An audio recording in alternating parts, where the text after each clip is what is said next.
Hello! Please bring yourself out of the bad weather and join us for another rainy day reading. I'm here this week with David O'Neill. How are you doing, sir? I'm doing good, thank you. Good to hear. And I'm also here with Megan R. How are you doing, ma'am? Very fine this evening. Excellent. And it is once again time for us to look down that crazy rabbit hole that is Cancelled Jump. And this time around, also you may notice we don't have Dark here because sadly he wouldn't talk to me again after Hungry Joker when I said jump. He will never forgive me for that. I really don't think he will. But it wasn't even that bad. We are actually looking at a work by someone pretty well known. A work by Ryohgo Narita. And if you don't know who that is the writer of Durarara and Baccano, just two very prominent works he's known for. And back in 2013, he made a jump series called Symphony, which is what we all read and we'll be talking about.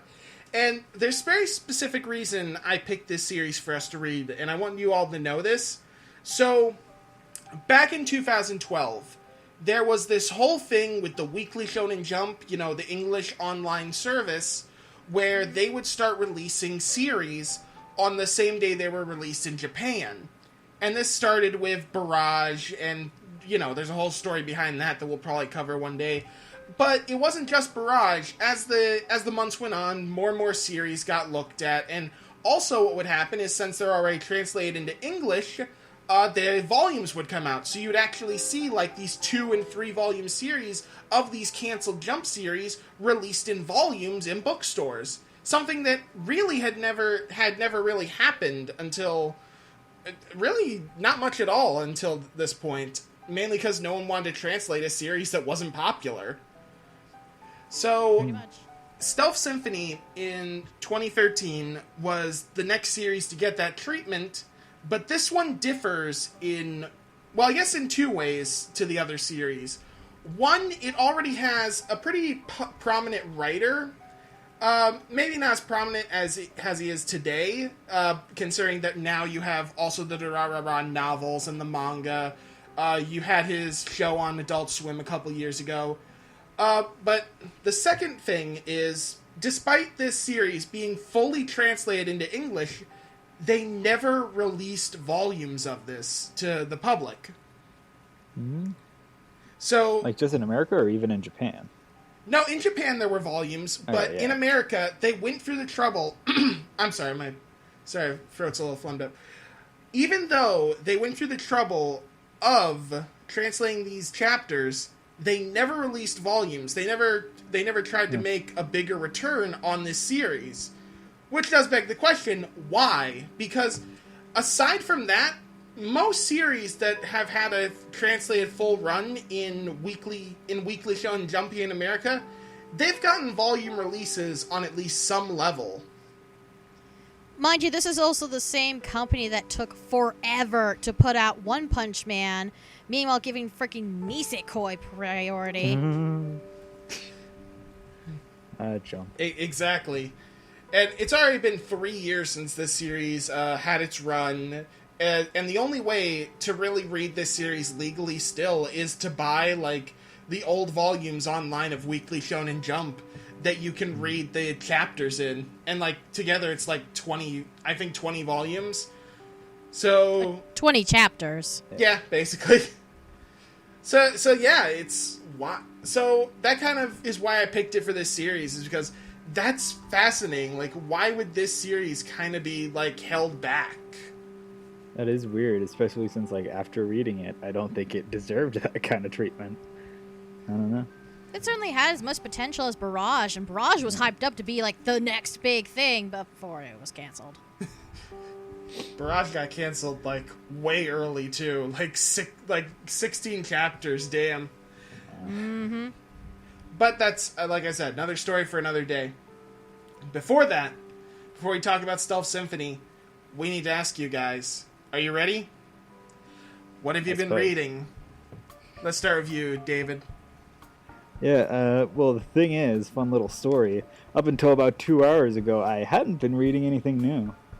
I mean, like, I've caught up on a few small things. Like, I've read like a new volume of Gundam: The Origin, in which they've spent way too much time covering Char's origin. But whatever about that. I've read like the latest volume of Ancient Magus Bride, which is still good. But I hadn't really read. Yeah, that's a good manga. But I hadn't read anything new, so I just kind of went through my list of things I'd been planning on reading to find something kind of short and simple. And one that I'd been interested in is, like, a while back we talked about this My Girlfriend is a T-Rex, which was a fun rom-com about this guy who, like, starts living with this girl who's part T-Rex, and I found this Yuri manga that's kind of similar called Kobayashi-san Chi no Maid Dragon, which is actually getting an anime adaptation soon, I'm pretty sure. That is basically the same thing, but it's a girl who starts living with another girl who transforms into a dragon. And it's pretty fun. Like, I haven't read too much of it yet, but, like, from the about one volume that I've read, it's cute, and it has some, like, fun dark humor, and the art's pretty, like, stylized in a fun way. And yeah, it's like a simple kind of rom-com slice of life comedy with magical elements mixed in, and I was like, reality mixing with fantasy and stuff, so that's fun. But it's a simple but fun little monster girl Yuri rom-com, and that's about all I got on it. All right, well, thank you, David. Short, sweet, and to the point. I can appreciate that. Megan, you're up. What have you been reading? Well, this month I've been busy since it is the anniversary of the manga test drive. I've been doing a full month of reviews, and this year I decided I'm going to do something different. I'm going to do a whole month of boys love reviews. So I have been reading almost pretty much that. And at the same time, there was also Media Blaster sales. It's like, well, I should take advantage of this to pick up some of their boys love titles before they disappear completely. And that's what led me to Pleasure Dome by Megumu Minami. That is a title. Pleasure Dome. The Pleasure Dome. Oh yes. Well, the thing about it is, it's an anthology one, so it's like 5 short stories. They're all historically themed. It's the Lost Mad Max porno, right? Not quite. More like the main theme here is depraved sadist guys basically raping naive younger guys until their mind breaks. Like, the thing about boys love is generally not very kinky. Most of the emphasis is on big, sweeping romance, and generally you don't see a lot of kink. Well, this is kind of the exception, but the problem is it kind of falls in that stereotype of only bad people have kinky sex, or in this case, only depraved sadists have kinky sex. So the title story, which is actually based on the Song of Roland, which is a medieval French ballad, is all about, like, this corrupt nobleman who literally keeps a harem in his castle. And he and his right-hand man capture this knight and just torment him with all sorts of kinky stuff. I mean, there are toys, there's insertion, there are enemas, there's some freaky stuff. And there are other ones. There's one with a Hindi prince who captures a British colonel, like in the days of colonialism, and breaks him down. There's one set in Nagasaki around the time of that Japan was persecuting the Christians. That involves one guy getting rogered with a cross. There's a freaky, incestuous love triangle between a trio of half-brothers that revolves around their father's inheritance. And even the last one manages to squeeze in some rape. Like, it's ostensibly this, nice little turn-of-the-century take on The Prince and the Pauper. But then there's a con man who tries to rape the guy posing as a servant, because that's a thing. And my God, the art is... Actually, it's not so much that the art is completely terrible, it's that the paneling is just wretched. I don't normally notice this sort of thing, but it's just jumpy and herky-jerky, and yeah, her character designs are kind of weird because they all kind of have ears like Vulcans and not only giant hands, but giant fingernails. It's really distracting. And yet it's censored, so, like, just everybody just has kind of... They're all like Ken dolls, basically. At most, there's, like, a shadow to suggest Wang.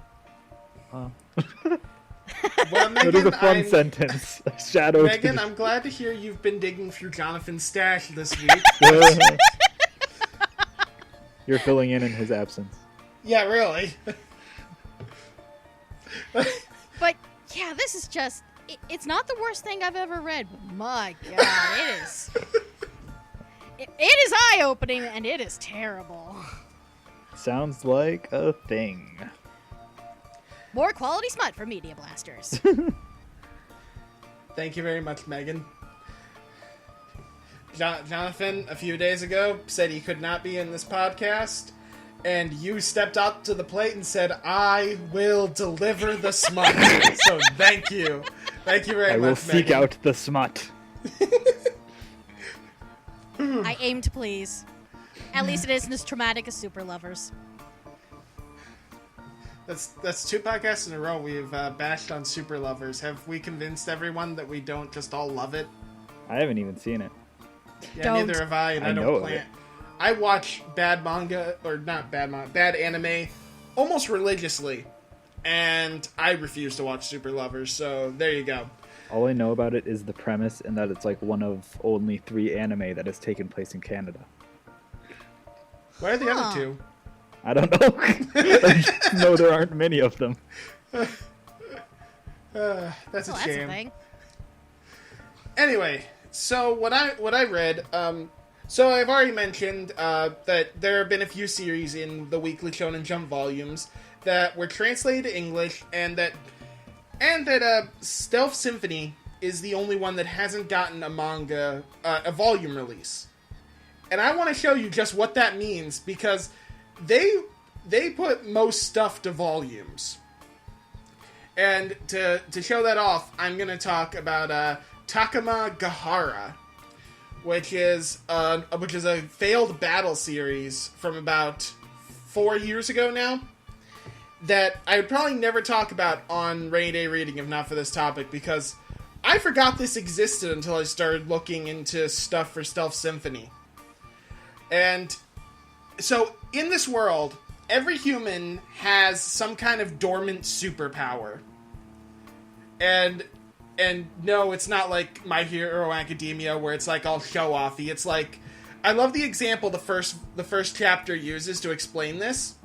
It's like people have powers similar to, like, a guy can have the ability to pack mud into a coffee cup and it'll turn into the best cup of coffee he's ever drank. And that's a superpower. This is like stand powers from JoJo almost. Just weird. Yeah, kinda. It's just weird, crazy shit like that. And, like, most people have these really small powers like that, so most people don't even notice it. And then there's some people that are, like, super giants, or the most memorable thing from this series was a guy that could turn a squirrel into a gun. What? Yeah. Okay. Wait, I need a more... one specific squirrel or any squirrel? Like, I need details. It could have been any animal, but he had a pet squirrel that specifically followed him around for this reason. That is actually almost amazing. Yeah, yeah, that was, like, the only part of this series that was ever any good. So it's like this, and so basically it is the most generic shit that you have ever read. It's like, oh, transfer student comes in, whose name, by the way, was Yamato Yamada. So, that pretty much when that's the name you're going to give your main character, the guy we're going to spend the majority of the story with, I don't know, I feel like you need to compensate somewhere else, and this series did not do that. It's like, oh, he's the transfer student, he walks in, oh, there are bullies that rule the school, bam! Of course, his power is, like, punching really hard, because it's always got to be something simple, straightforward, and something you can make look flashy, even though it's not. And then it's pretty much just that. He goes around, and he ends up fighting guys that just keep finding him because he beat this one delinquent, like, hey, you got superpowers. I'm gonna kick your ass. And that's pretty much how it goes. And then he gets invited to a superpower high school called Takamagahara. And that's pretty much where the series ends, because this got canceled after 17 chapters, because no one wanted to read this. And I'm frankly not surprised, because it was unoriginal, it was boring, and even the artwork left stuff to be desired. It was the guy's first series, so I don't hold that too much against him, but still, not a great read. This got volume releases on Kindles. That is the only way you can buy this series now, 4 years later in English. This got a release, at least in some way, when Stealth Symphony didn't. Man, I didn't think I could find something that made Twin Stars Exorcist sound more thrilling, and that's a giant pile of cliches on its own. Okay. Oh yeah, no. This Takamagahara is like the most cliche, boring action series I've ever read. Dude, I'm sure you're right, but I just Googled it and I found this page, and let me like paint a picture. It is about 4 panels of various animals flying by, and then the squirrel guy is surrounded by about 20 floating guns with the giant text "King of 100 Guns." And I gotta admit, he's the one good character. The one good character with the one good ability that makes the series worth reading. Look up this series to read his chapters and his chapters alone. You will be happy. Why isn't it about him? Read this whole thing, you will be bored. Why isn't he the main character? I don't know. It's like... He's like a horse. There's a weasel, and they're all transforming into different guns. Yeah, I know. It's great. It's amazing. I'm so sad it got put into a series that otherwise sucks. And they're all like surrounding him like gun. Gilgamesh. I don't know. I feel like the only thing that could top Squirrel Gun is Sniper Rifle. Yeah. All right. Wow. So I think that was the quickest and most efficient What Are You Reading we have ever done on this show, so we can actually talk about the series that we're supposed to talk about. Man, it's amazing what we can do when Jonathan isn't here to talk about Homestuck for 10 minutes. No rants or anything, yeah. So efficient. So, now all of you may be wondering, what is Stealth Symphony about? Well, if you know anything about Durarara or Baccano, you know how hard an answer that is. I don't know. I think you can sum it up fairly easy. It's about mercenaries and dragons and fighting. Yay! With elves, dwarves, goblins. One of the dragons is invisible. There's science powers. There's magic powers. There's science magic powers. There's magic science powers. And dragons on the moon. Yes, dragons on the moon. I was actually interested in this manga before you actually brought it up because I'm a big Ryohgo Narita fan. I love Durarara. I love Baccano. I read some of his novels. I'm probably the only person on the world who's up to date on the Durarara manga and not the animes. I read some of the manga. Same here. I enjoyed the manga. I have all the volumes that they've released so far. I'm looking forward to when they get to the 4th series. Mm-hmm. I'll admit Durarara has not grabbed me the way it has most people, but I loved Baccano. I definitely plan on picking up the light novels since it just got released or will be very, very soon. Yeah.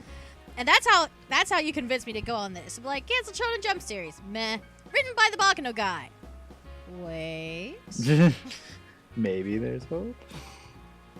And it definitely has his kind of trademark style to it. It's kind of there, but you kind of have to squint and tilt your head a little. Like, I'd say the best way to describe the plot is it's just like this big, weird city full of crazy characters, and like the 2 main guys I'd say are like the invisible dragon, who doesn't really have any motivations. Yeah, well, but that's kind of his character, that's his thing, but like, he's invisible, no one can see him, so it's almost as if he doesn't stand for anything. And then there's the kid who has kind of been cursed with these robotic dragon wings that seemingly hurt people by trying to protect him. And he's trying to, like, get over that. Yeah, Jig. What? What? Like, how does he say his name? It's like Sig? Jig. Is it Jig with... J-I-G. That's how I've always said it, Jig. You know, like the dance of Jig? Huh? I thought it was S-E-I-E-G. Yeah, I thought it was Sig, Can like we get different Kyle. translations or something? Was it? Because I think... Well, I here's the thing. I didn't think... Since there were no English volumes, despite the fact this was translated officially, I kind of linked you guys over to that. I read a couple of the volumes from the actual Weekly Shonen Jump, because I got my subscription, like, right as the first chapter of this was coming out. Yeah. Even though it takes significantly longer to read because, goddamn, that it's a crap interface. It really is. But his name there is Jig. Oh, that's interesting. J-I-G. Yeah, in the fan translations, it was Sig, like S-I-E-G. Yeah. Well, now here's the thing, though. I looked at the last chapter of the series in those translations, too. Yes. And did you notice that on... It is listed as Jig. I noticed that. Yeah, good. Thank you for catching me. I guess I was going to spoil it. But yeah, so it's like, what are you going to do? I will say probably the one thing that's most, like, obviously Narita-esque is the fact that the city is full of all these different factions because there are, like, mercenaries and there are assassins and there are cyborgs. Cyborg, yeah. And they all kind of have an unsteady peace with one another. That's the stealth symphony that the title comes from, just kind of an uneasy peace. And then Sig, whatever his name is, comes along and throws that all in chaos. Yeah. Because everybody wants this kid. Or more specifically, they want his shiny magical robot, Dragon Wings. Mm-hmm. It probably, like, one of the problems with, like, why, like, I liked it, but I don't think it worked as much as a lot of Narita stuff, and I think part of that is because it doesn't really have, like, a cohesive tone that pulls it together. Like, with Baccano, it's like, oh, it's a crime drama in the roaring, in the Prohibition era, and with the Durarara, it's the city life, with, like, all these gang wars and stuff. And with this, it's, like, dragons and magic and technology, cyborgs, it's everything. Yeah, it's trying to follow the same Narita formula as those other series, but it's also trying to throw in a lot of, like, shonen fantasy along with it. Like, it doesn't And it really... could have worked had he just kept it, like, you know, this magical city with basically, like, these gang wars going on, but then he just keeps throwing more stuff at the reader, and it's like, stop! Yeah, like, and my other big problem, like, the two big problems were the lack of a cohesive tone, and the other thing is sometimes he forgets he's not writing a book and just has these enormous exposition dumps. Oh yeah, like they're just walls of text. Yeah, like the last chapter or two, there is some serious info dumping. And it gets kind of ridiculous at times. Like mostly early on and towards the end, where it's just like he's clearly trying to fit pages of information into a manga, and it doesn't work. Yeah, going back to the Durarara mangas, the original script, of course, comes from the light novels, but there is actually, like, a credited writer. Like, they take the original written work and they translate it into the manga work, and that's why it works there as well as it does. Here, he's doing the story, and he's, doing the pages and stuff, so you really start to get, like, yeah, he definitely has an understanding of how to write a novel, but a comic, you have the show don't tell rule that since this was his first, like, time writing specifically for a manga, it's clear he hasn't fully grasped that. Yeah. Like, when you read, like, a more recent Nisio Isin thing, like Medica Box, you're like, yeah, he did a great job going from light novels to manga and really working with visuals as much as he worked with dialogue. But with this, he, like, clearly is still almost in that book state of mind. Well, Which makes me... I was going to say, it doesn't help that it doesn't really have any... It certainly doesn't have a strong lead, but that's not heard him before, because, everybody complains about Durarara, that the actual lead kid is one of the weakest characters in the whole series. Well, I would argue against both this kid and what's the name of the main kid, Mikoto, being weak, because both of them are revealed later on to have more going on than it first seems. Yes, that is true. In the last third, Jig, Sig, whatever, he goes to some surprisingly dark places. I really like how they did that. How it kind of revealed he's not just innocent kid who's to the big city, and is writing to his sister. Like, there's more going on than it seems. Yeah, it takes a dark turn. Yeah, it's good, and I like it. Yeah. And even going back to the first and second parts of this, I don't think even his weak character at that point was really a problem, because one thing I really like about Narita's writing is that he can introduce a lot of characters, but still, like, you kind of want to learn about all these characters because he introduces them in such ways that just reveals them to be these fascinating people, but he never gives too much at one go. Like, in the first chapter, of course, we get Jig, we get Trauma, we get the Master Assassin, Soya, that was his name. Yeah, I like that too. And then next chapter, we start to learn more about the Assassin's Guild. We see the entire cast of characters from the company Trauma works for, which we still need to explain. Vampire Girl.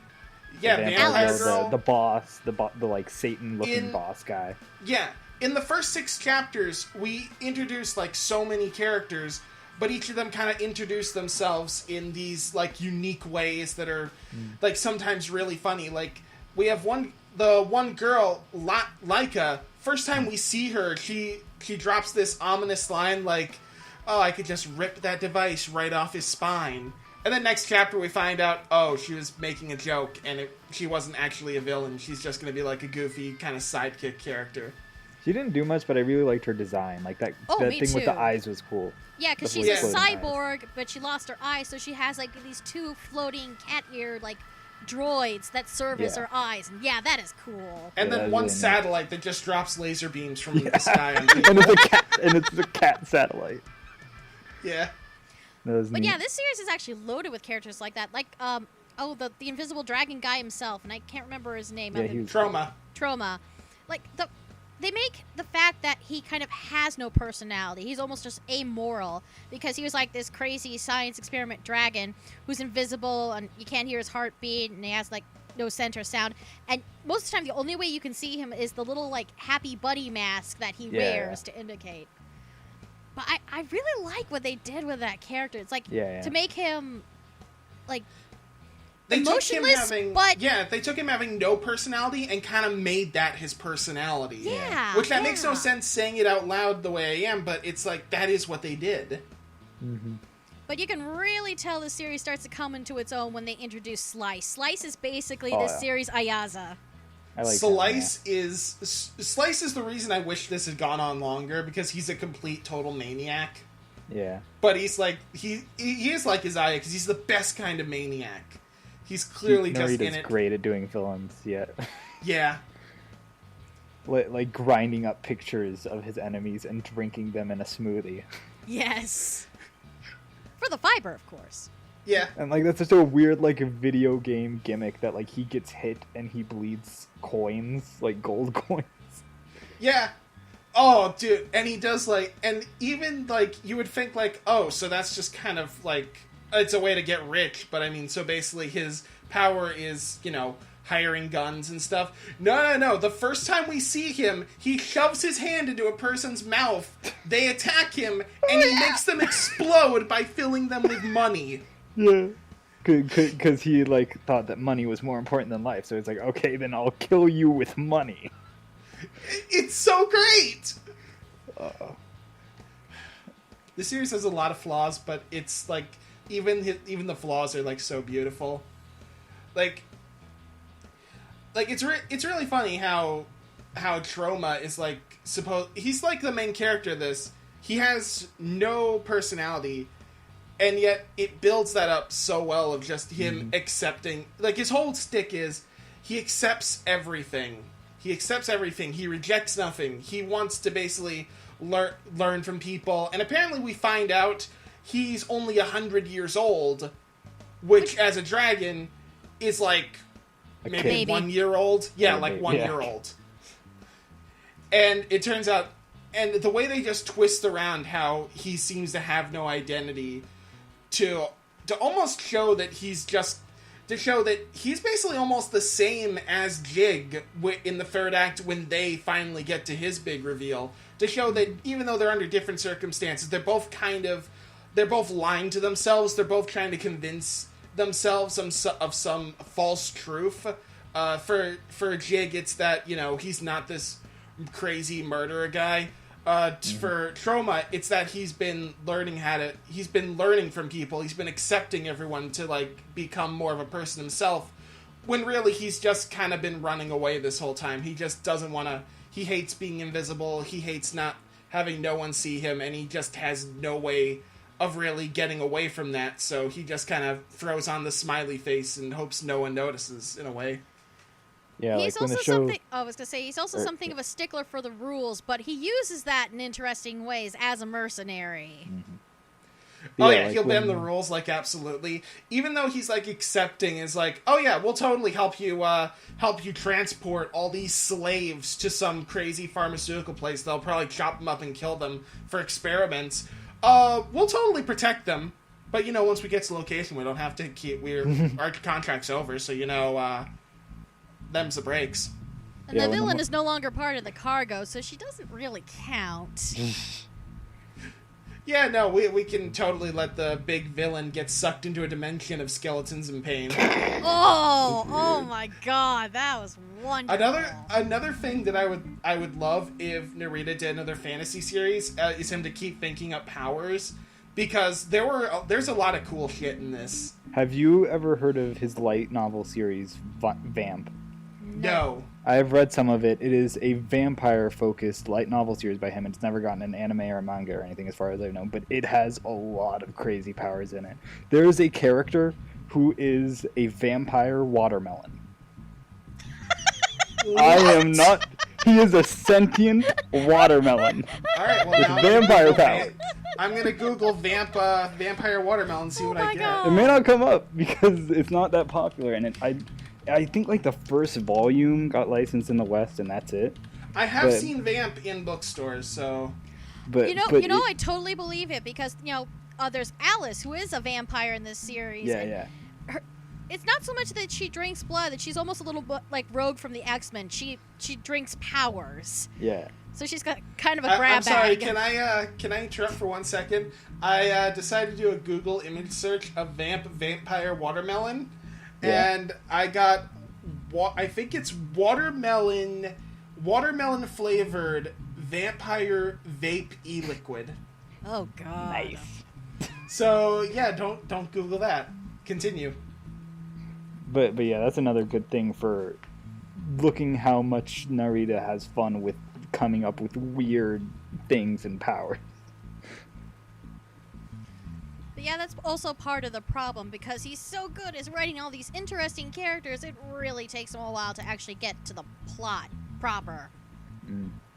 But Yeah. like when it's not like dropping huge dumps of exposition, and when it is focusing in on those characters and like them like realizing what their deal is, that's amazing. Like I thought that stuff was great. I know, but I can see why this struggled in Jump because it takes at least halfway through before it really starts to find its footing. Yeah, and sadly, like, slower series have a harder time in Jump. It's not impossible, but you need to be able to hook people in some way and keep their attention for a good, 2 or 3 months to not get axed.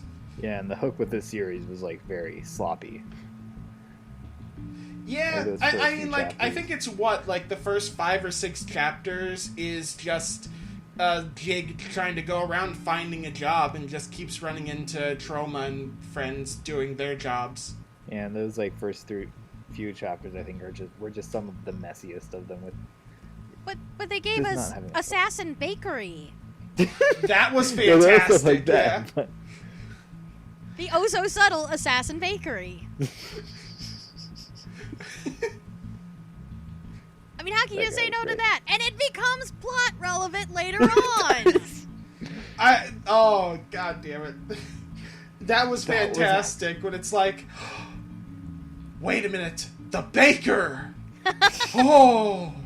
The baker, who is also the head assassin in the city, Yeah. is really quite cheerful. I Oh no, like that happiest guy guy a in the lot. series. Perhaps the only person who really knows who he is out of the whole cast. Yeah. Knows what he is, likes what he does. Just a happy life, killing people and making bread. His main profession is assassination. The bakery is just a hobby.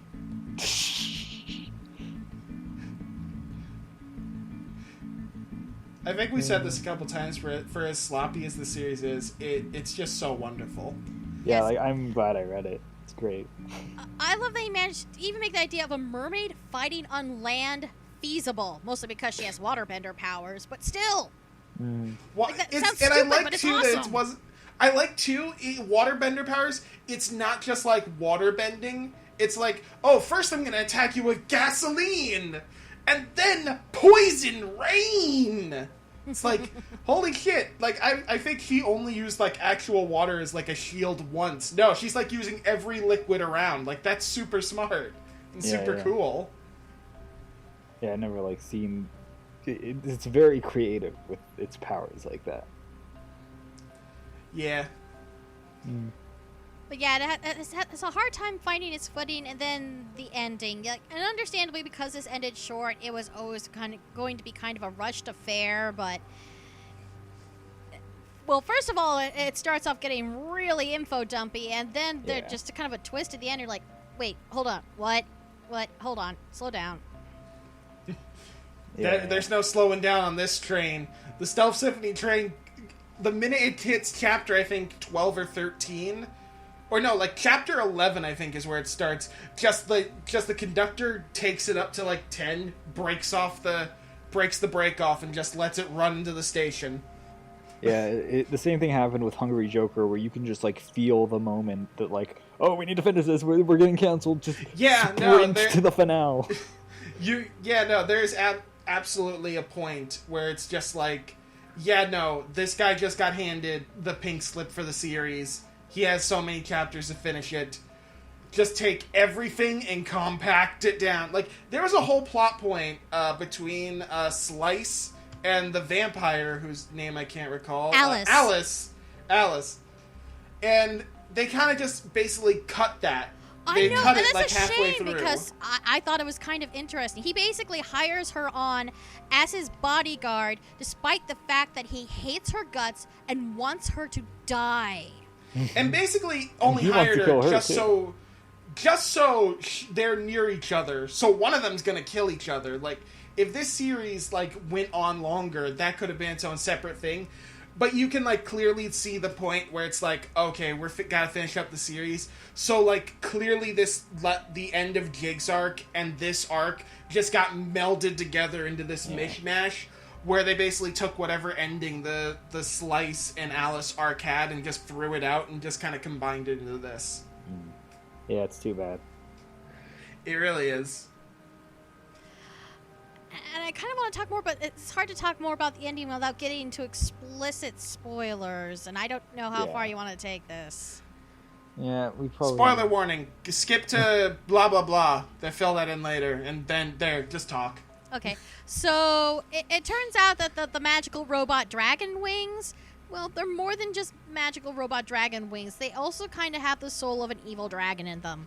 An evil soul that is literally taking over Jig.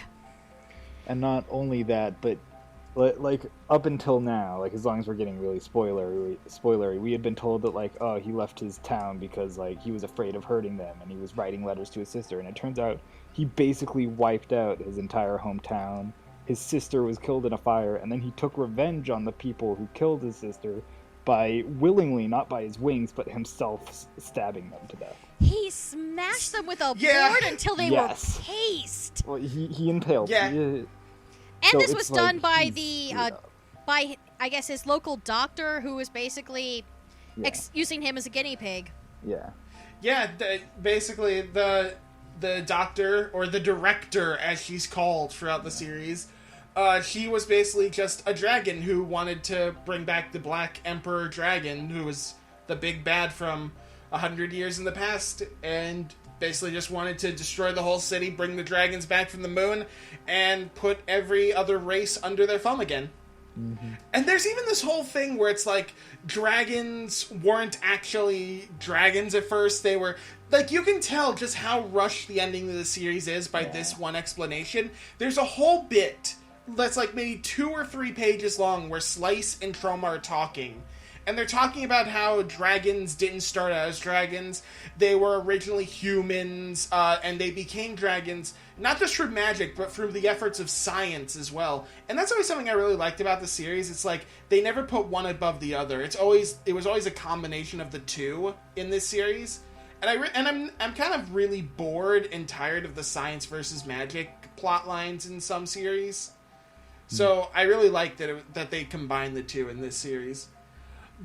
And that's just kind of it. It was like, and everything kind of came together as, oh yeah, it turns out all of our languages, all of our science and materials, it turns out we've been exchanging with another universe, which is basically our universe. Yeah. For I didn't even get that decades. at all. Well, that's kind of what I got based on the very, very ending. After all of that, when apparently 10 years later they found their way into our world. Yeah, it kind of pulls a Wolf's Rain. Yeah, like all Anime that or stuff toward manga? the end. Because I don't remember that in the manga. Anime. Oh yeah, I never did that watched not the happen in anime. the manga. It gets weird there towards the end. Is this going to be another Gurren Lagann, shame on you thing? Yes. I like Wolf's Rain, but I won't shame you. Thank you, David. It's good though. I will shame you. Shame. This is what's going to start happening is every week I'm going to talk about some series I have not seen, and someone on the show is going to be like, damn you, Walt! Damn you! It's me and Clockwork Orange all over again. I'll give you a break, mostly because this one is one of the Bondi ones that's still left adrift, so... Anyway. Yeah, there's not even any place to legally watch it, I don't think. Anyway. So, yeah. That ending really just does kind of come out of nowhere. But I will give this series credit. It straight up kills Jig. Yeah, he's dead as a Kill the main motherfucker. character. And it's like, I really appreciate Narita for that, because I feel like any other hack offer would have been like, no, there has to be a way to save him. Fuck that, decapitate a bitch. Oh, they're still good inside him. Nope. Assassin guy comes in, lops his head off. Yeah. It is weirdly it's pretty unique for this kind of story to just be he's beyond lost, and if anything, his death kind of saves what's his name, Taroma, the invisible dragon guy. Yeah. Yeah. By he kind of takes what he learned from Sig or Jig inside of him, and it kind of saves him rather than the main character just die. Yeah, because you're supposed to feel like this is the first time he's really ever really learned from someone, from watching someone. Yeah. This is the first time he's really ever built on something he's accepted from someone. In that he will not accept this. Yeah. Let's talk about the art then, because while the author is much more well known, the artist not so much. At most, his biggest claim to fame is that he was assistant to the guy who does Gintama. Yeah, and that's not saying he hasn't done a lot of stuff. It's just a lot of stuff that hasn't been well known. Although a lot of stuff he's done looks really good. Just piecing through his work, he's done a baseball series which is still earlier and it still looked pretty good. A lot of his stuff from this point on still looks really good. And this series is no different. The whole city, he has a really good way of bringing the city to life. There are a lot of creative character designs. Pretty much, there's one, in the first chapter, there's a panel of showing the entire city, and under it there are 5 panels of different creatures, and all of them are different. All of them have really fun designs. The skeleton who's on the cell phone just angry with his eyebrow raised, nah. In the suit and hat. I like the way he draws cartoony monsters. Is really good. The ones, I think, cyborg guy who's a lizard. Yeah, he's like a dinosaur, a full-on T-Rex. And the boss who's a Satan man, and the big cop lady with giant elf ears. Oh yeah, the dark elf lady with the giant rack. Yeah. Yeah. His designs you gotta are have one. very, very unique and very fun. And even one the cyborg girl with the drone ears, things like that. Yeah. Honestly, the one design that really didn't work for me was Jig. He was just really kind of a generic-looking shonen kid. Yeah, but okay, I'm gonna defend this because it's he's the country kid. He's entering this new exotic world of the big city. Of course, he's gonna look a little more plain and a little more pedestrian compared to everyone else. Then the third act comes along, and he's rocking this bitchin' dragon design, half dragon, half man. It's like, I'm sorry, like, yeah, the he looks mundane. transformations are amazing. Yeah, that was great. It's brilliant. Yeah, like at first he does look like very generic shonen protagonist, but I guess in a way that almost helps to set up his later stuff. Like throw off your expectation. Oh, he's just generic, nice country kid, but it's like, oh no, he isn't. Although I will say Slice kind of looks like a rejected villain from One Piece. Maybe it's the giant peacock coat. I feel like there's a villain who looked like that, and that's what I kept thinking, but I don't know who it was. Yeah, I want to say it's like Dom Flamingo. I've not read a ton of One Piece. I'm trying to... Because I see what you guys are thinking. He's kind of like a bit of Don Flamingo and a bit of Crocodile mixed together. Maybe it was Crocodile. What's Crocodile look like? And then you got a little eyeliner, and you pretty much got it, I think, at that point. I don't know, like, I feel like... Yeah, I think Crocodile is who I was thinking of. Maybe. I feel like there might have been someone more fitting, but I can't think of him off the top of my head, because they're like what? They're up to 1,000 characters in One Piece at this point. So like, I'm not even trying to exaggerate. They're up to that point, aren't they? Oh, probably. I mean, if you count, like, side characters and stuff. Oh, yeah. Like I'll count them. So, yeah. So, yeah, I think we've covered everything we really wanted to cover about this series. Just about, yeah. Mm-hmm. Yeah. So, I guess you guys down to do final thoughts, then? Anything else you guys want to throw in before we go there? I don't think so. Not really. All right, then. David, final thoughts and a score. I'd probably say that it has its issues. It has some, like, really big exposition dumps. It's messy. It has trouble finding, like, a cohesive tone and, like, feel to it that makes it stand out. But once it gets into the characters and stuff, it has that, like, Narita feel to it of, like, really interesting characters who are really diverse and have a lot more going on than they at first seem. And it, especially, like, when it starts delving into them, it can be really interesting and a lot of fun, and has some, like, great moments and powers and reveals regarding the characters and, like, what their real motivations are. So I wish it could have been longer so they could have explored that stuff more and not had certain aspects rushed or just thrown out at the last second. But for what it is, it's like a short, fun, little weird series that has that kind of Narita charm to it. I'd give it, like, for a score, I'd give it a 7. As for me, I'd probably say a 6 out of 10. As I've noted, it struggles to find its footing at the beginning, and it struggles at the end. But it's just got a lot of glorious details, and it makes its dark twist work in a way that a lot of series couldn't pull off. And yeah, if it had gone on longer, I think it would have been more notable and just better overall. I definitely think in the series, Narita kind of shows a bit of his weakness as a writer. This was clearly his first time writing an actual manga, not just handing it off to another writer to write the manga like he does with other series. And because of that, you have a lot of the show don't tell is ignored here. We have massive expedition dumps even before we get to the point where you can tell the series was canceled. But even though it has all that, I still really enjoyed this series. It had a wide variety of great characters. One we didn't talk about that I just realized, the president was the funniest guy in this series. We talked about it a bit. You mean like the little tiny devil man? Yeah, we talked about it a little bit. But I loved him. But that was like during art. That was when we were talking about like art character designs. He has such a good he was design. Straight up just the funniest guy. And since we've already kind of spoiled a bit, when we find out, he's the guy that, like, liberated the world from dragons 100 years ago. Holy shit. And, like, 7 chapters previously, we had seen him trying to run from his employees while in the belly of a monster. It's like, yeah, okay, I like this character. There are just so many great characters like that throughout this series, and clearly so many more that this series wanted to introduce.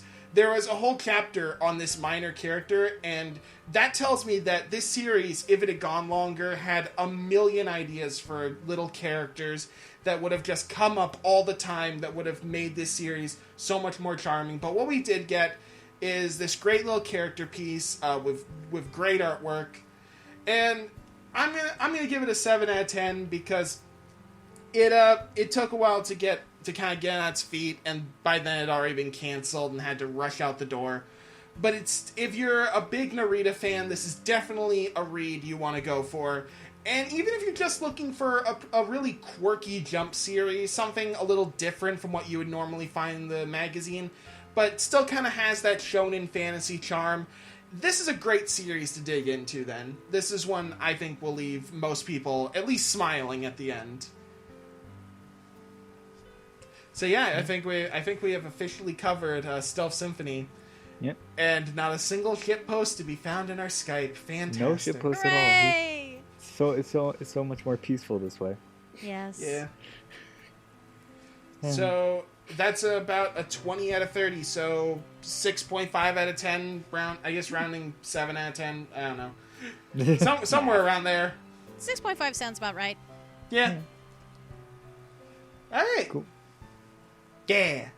Good stuff. Success. Remember, kids, don't put random ass magical devices on your back. It doesn't end well. Bad things happen. Don't take magic Say no devices to from magic, strangers. kids. Cool kids don't do magic.